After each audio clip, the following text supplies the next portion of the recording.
HSC তে শুধুমাত্র কি পড়াশোনা করলেই জাস্ট এ প্লাস পাওয়া যায়? তো বিষয়টা আসলে এইরকম না। পড়াশোনা তো অবভিয়াসলি করতেই হবে, পাশাপাশি কিছু জিনিস তোমাকে মেইনটেইন করতে হবে।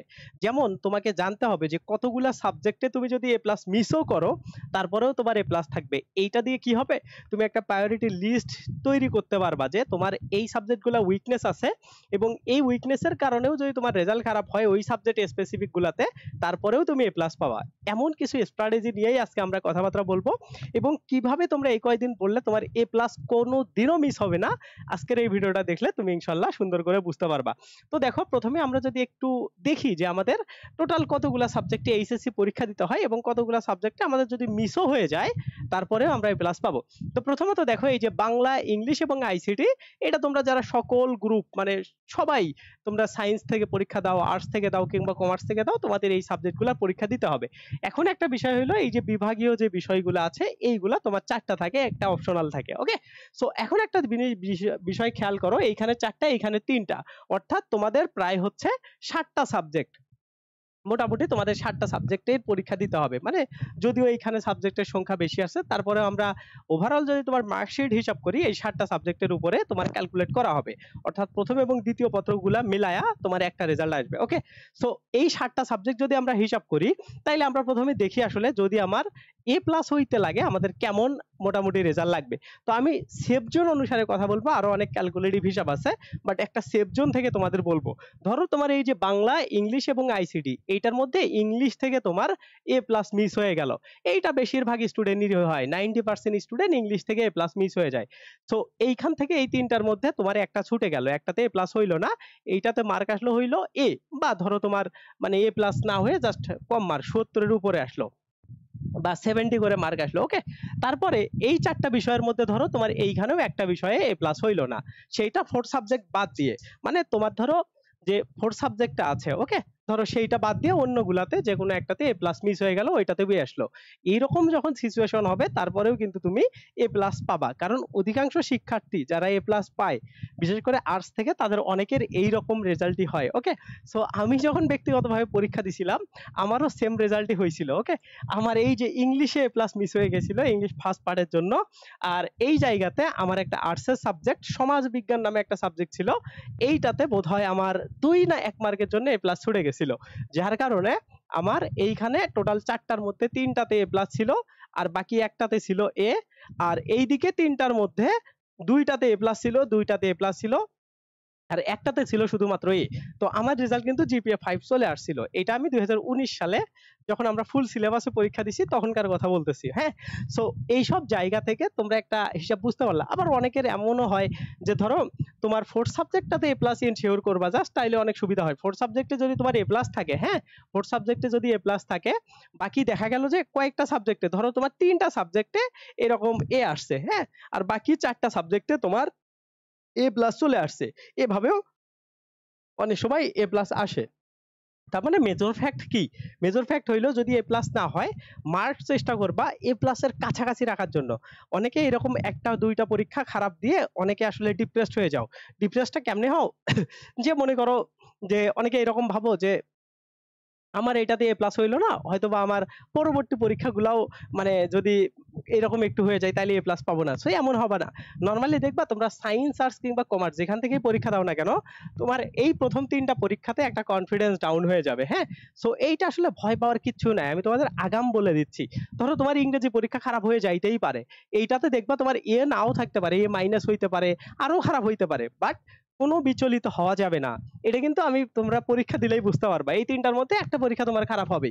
সো তোমার কিন্তু এখনো মেইন এক্সাম মানে তোমার গ্রুপের এক্সাম গুলা, এগুলাই মেইন ফ্যাক্টর হিসেবে কাজ করবে তোমার এ প্লাস। এগুলাতে যদি তুমি ভালো করতে পারো তোমার এ প্লাস থাকবে। এখন কেন আসলে এ প্লাসটা এত বেশি জরুরি বা কেন আমরা আসলে এ প্লাসের পিছনেই এত ছোটাছুটি করি, এটার মেইন রিজন হইলো যে আমাদের যদি জিপিএ 5 থাকে, হ্যাঁ, তাইলে আমরা এই যে আমাদের ইউনিভার্সিটি গুলাতে যেগুলাতে হচ্ছে এই রেজাল্টের উপরে মার্ক আছে সেইগুলাতে আমরা ফুল মার্ক পাবো। হ্যাঁ, এইটার জন্য আমরা একটু আগায় থাকবো, যদিও অনেক কম বেশি হয় না। যদি তোমার রেজাল্ট এমন থাকে 4.83, হ্যাঁ, আর যদি কারো 5.00 থাকে, সো এইটার মধ্যে অনেক বেশি যে ডিফারেন্স হয় বিষয়টা এমন না। তারপরেও এইটা যদি থাকে তাইলে খুবই ভালো, কারণ আমি দেখা গেল একটা এমসিকিউ কম কারেক্ট করেও ওর কাছাকাছি বা ওর লেভেলেই আমি থেকে গেলাম, তো এইটা তো আমার জন্য অ্যাডভান্টেজ। তো এইটা একটা সুবিধা। আবার কিছু কিছু যারা তোমরা সায়েন্সের স্টুডেন্ট আছো, তাদের ইঞ্জিনিয়ারিং ইউনিভার্সিটি গুলাতে একটু হচ্ছে বেশি ফ্যাসিলিটিস পাওয়া যায়। যেমন তুমি ধরো বুয়েটে যখন প্রিলিমিনারি অ্যাপ্লাই করবা তখন, বা অন্যান্য বিশ্ববিদ্যালয়গুলোতে, তখন তোমার কি করবে, রেজাল্টের উপর, মানে তুমি কতগুলাতে বেশি মার্ক পেয়ে পেয়ে প্লাস পাইছো সেইটার উপর ডিপেন্ড করে তোমাকে সিলেক্ট করবে। সো এগুলো অবশ্য আর্টস আর কমার্সের কোনো সমস্যা নেই। আর্টস থেকে তুমি যদি মানে এইরকম করে ধরো 80 পেয়ে পেয়েও এ প্লাস পাও, কেউ যদি 99 পেয়ে পেয়েও এ প্লাস পায়, কোনো ডিফারেন্স হয় না। হ্যাঁ, সো মানে কমার্স আর আর্টস এর ক্ষেত্রে এরকম কোনো প্রবলেম হয় না যে জিপিএ 5 মানে তুমি ধরো কম মার্ক পেয়ে পাইছো দেখে তুমি 20 এর মধ্যে রেজাল্টের তুমি 19 পাবা, বিষয়টা এমন না। তুমি 20 এ 20 পাবা, যে 95 96 করে পাইছে সেও 20 এ 20 পাবে। ওকে, সো এইটা হচ্ছে শুধুমাত্র সায়েন্সের ক্ষেত্রে একটা ফ্যাক্টর। তো তোমরা চেষ্টা করবা এইভাবে, যদি তোমরা স্ট্র্যাটেজিক্যালি প্রথমেই চিন্তা ভাবনা করে নাও, এ প্লাস পাইতে তোমার সুবিধা হবে। তার মানে আমরা পড়াশোনার পাশাপাশি এই জিনিসগুলোকেও একটু খেয়াল রাখবো।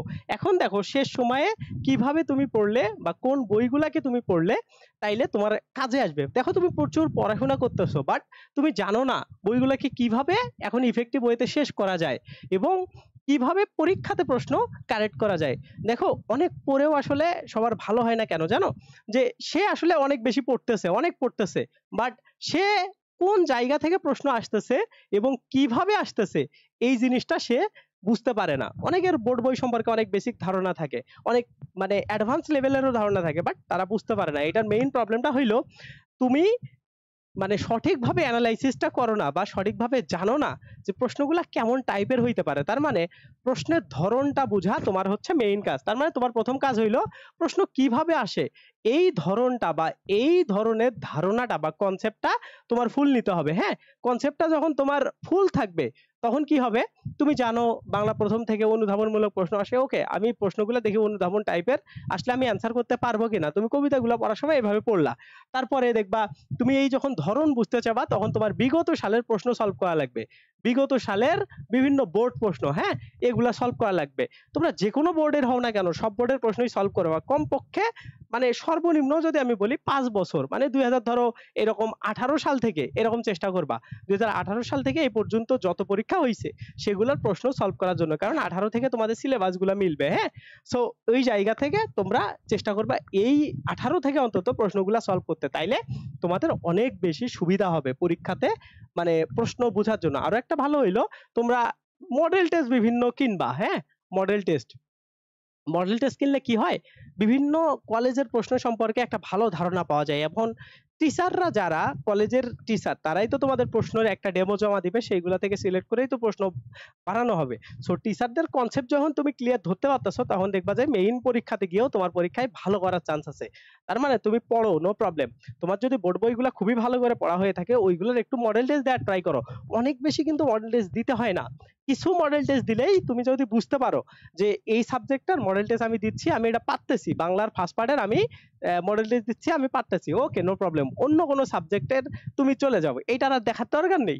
সো জাস্ট মানে নিজেকে জাস্ট একটু ডিরেক্ট যাতে করে পরীক্ষার হলে গিয়ে প্রশ্ন পেয়ে অবাক হয়ে গেলে এমন সিচুয়েশন যাতে না হও।